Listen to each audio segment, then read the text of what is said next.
Eh bien, salut tout le monde, c'est Nuit et on se retrouve aujourd'hui pour une nouvelle vidéo. Du coup, aujourd'hui, de quoi on va parler? On va parler principalement du conditionnement, ou peut-être plutôt du déconditionnement, et des psychédéliques, en parlant aussi des empathogènes et des dissociatifs. Pour ceux qui me connaissent, vous savez que pour moi, je considère que les classes de, on va dire, drogue ou substances psychoactives qui ont un intérêt thérapeutique sont pour moi les psychédéliques, les empathogènes et les dissociatifs. Du coup, à la place de vous donner la définition du conditionnement, je vais vous parler de l'expérience de Pavlov. Du coup, le chien de Pavlov, c'est quoi? C'est un chien qu'on a appris pour une étude à qui on faisait sonner une sonnette, une petite clochette, avant de lui donner de la nourriture. Et du coup, dès qu'il entendait la clochette, au bout d'un moment, le chien il commençait à baver en attendant la nourriture. Et même quand on lui faisait la clochette sans qu'il y ait la nourriture, le chien se mettait à baver. Pourquoi? Parce qu'on a créé un comportement de par des facteurs extérieurs pour que la personne agisse comme ça. Il faut savoir que ça peut aussi être utilisé dans d'autres cas, par exemple dans la vie de tous les jours. Par exemple, une maman qui voudrait faire manger des légumes à ses enfants, elle pourrait tout simplement leur découper les légumes en forme de dinosaures ou les faire sous forme de chips ou je sais pas quoi. Quelqu'un pourrait convaincre son partenaire de, je sais pas, de pratiquer l'anal en essayant de lui faire fantasmer dessus d'une certaine manière, mais bon, ça serait étrange. Et par exemple, il y a une étude qui a été faite en 2013, les psychédéliques enlevaient la peur chez les rats qui étaient conditionnés à avoir peur. Les rats étaient conditionnés à avoir peur par rapport à un certain stimuli auquel ils ont été préparés à ressentir de la peur, à avoir les hormones de la peur, etc. Et l'usage de petites doses de psychédéliques, c'est un rat, hein, il n'y a pas besoin de grand-chose pour triper, on fait que justement ce rat n'a plus peur après l'usage des psychédéliques. Du coup, actuellement, je vais vous parler un petit peu de ce que j'ai appris dans les livres, de mon expérience personnelle et pour les trois types de molécules que l'on a.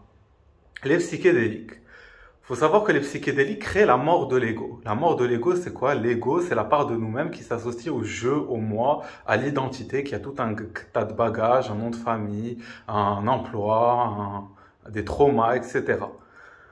Dans le livre de Timothée Léry, l'expérience psychédélique, je vous laisserai à la fin de cette vidéo, la vidéo sur l'expérience psychédélique, il y a trois bardeaux dans l'expérience psychédélique qui peuvent être décomposés en la montée de l'effet, le plateau et la descente.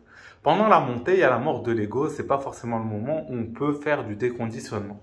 À ce moment-là, il faut juste lâcher prise, le déconditionnement se fait naturellement, on plonge vers l'âme, on se détache de l'ego. C'est assez simple si on est préparé, c'est beaucoup plus difficile si on n'est pas préparé, si on résiste. Mais une fois arrivé au second bardeau, le plateau, à ce moment-là, on peut commencer à remettre en question tout, jusqu'à la racine. Ça veut dire que les choses à remettre en question, elles peuvent être très vastes. Ça dépend de la vie de l'individu et de chacun comment il a vécu.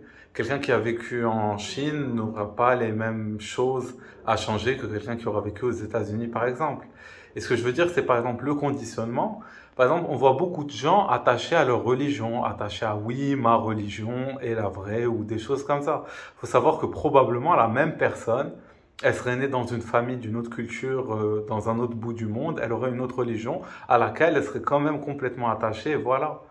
Et je trouve ça intéressant de se dire ça, parce que les gens ont toujours l'impression que leurs valeurs qu'on leur a données sont les bonnes. Par exemple, comme on nous a appris, on va dire, à l'école que la drogue c'est mal, et les gens généralisent, et tu peux voir quelqu'un avec une clope à la main, une bière dans l'autre main, en train de te dire, oui, non, moi les champignons, jamais j'y toucherai, c'est sûr que ça rend fou, etc. Et pour vous donner un exemple, par exemple, de conditionnement que j'avais, je me rappelle que mes premiers trips au LSD, je sortais avec une fille, c'était ma première copine, et je m'étais toujours dit dans ma tête que si elle mourait, je me suicidais. Voilà, pour ceux qui voient la romance du truc de ah, je suis tellement amoureux, si la personne meurt, je vais la rejoindre, je me suicide. Et pendant l'expérience sous LSD, je pense que c'était 100 microgrammes, je me suis dit bah non, je vais pas me suicider si la personne meurt, ça aurait aucun sens.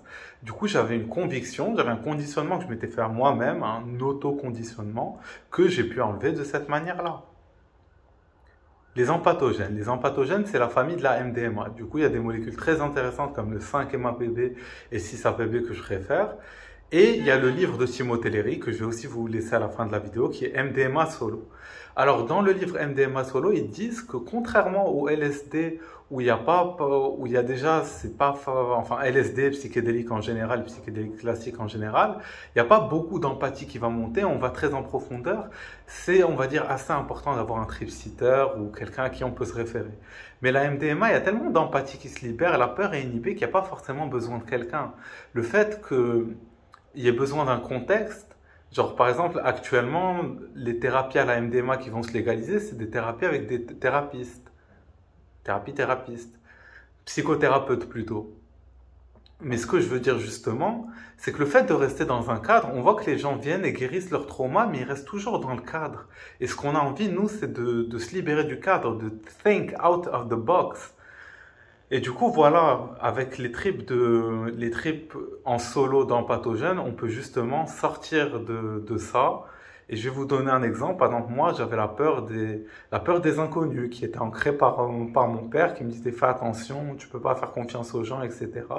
Et je me rappelle, sous une expérience en solo, je me suis vraiment dit, faut pas que j'ai cette barrière à la base, où j'apprenne à me faire ma propre idée, avec ma propre intuition sur les gens.